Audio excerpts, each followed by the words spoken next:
we've talked about many ways that you can provide some creative activities for children, along with some learning supports, especially during this time when we still have online school and limited opportunities for their sports and play activities with friends.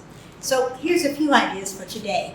One very simple one is simply making jigsaw puzzles at home. Now you can cut pictures out of a magazine, glue them onto a thick paper or a thin cardboard, and then cut them out in random shapes.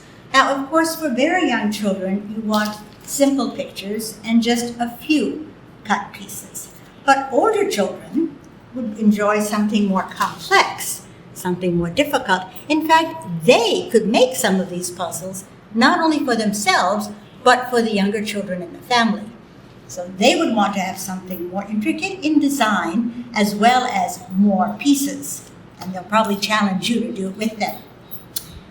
Now, a few days ago, we talked about helping children learn color names and shape names. So you probably have a lot of different colored shapes already in the house.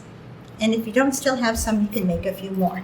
Because the children can now use them to make their own designs and objects. Maybe they'd like to revise with you the name of the shape or the color, and maybe they wouldn't. But something like this is a great deal of fun, lots of creativity can go into it, and maybe it'll be just something as simple as a joker or a snowman or a random design. Now, perhaps your children, like mine, have prevailed upon me to finally give it up, Mom. You're not going to really wrap my present in this, are you? So I've donated these scraps of gift wrapping paper to the craft basket.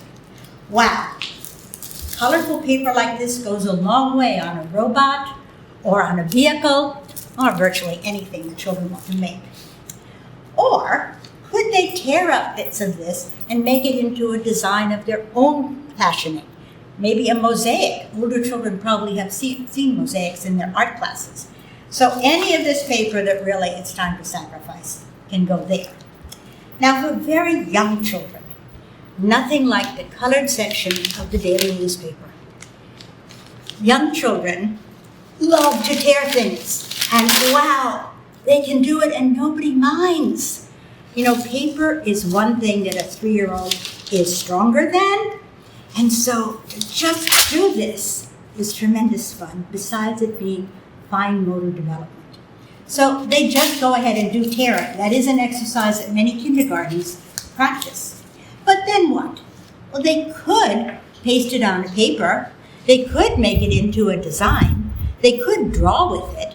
So it becomes an activity not only for fine motor, but for just creativity and imagination. Maybe there's a story that goes with it too, and it uses something very easily accessible.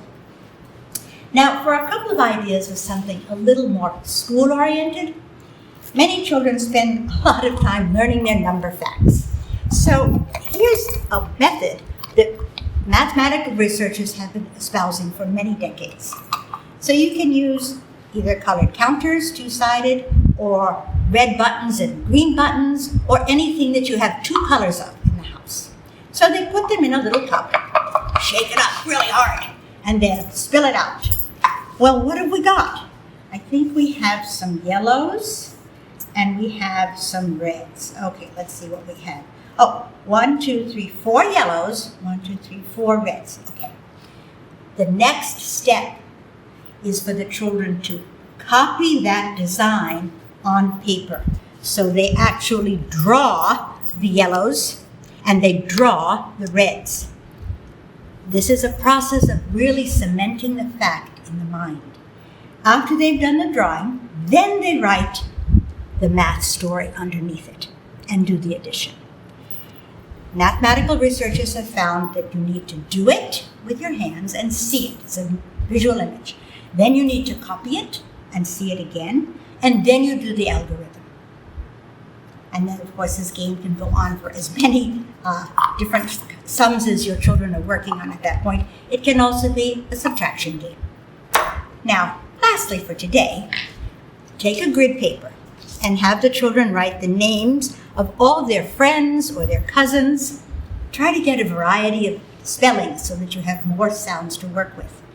Then they cut up each box and can make as many words as they can think of from all these letters. They might even end up making some short sentences. So today we had a variety of activities that are creative, artistic, imaginative, and fun, and a couple of things to practice some of the skills that they're working on in their online school. Maybe we have some more ideas for the next time we meet.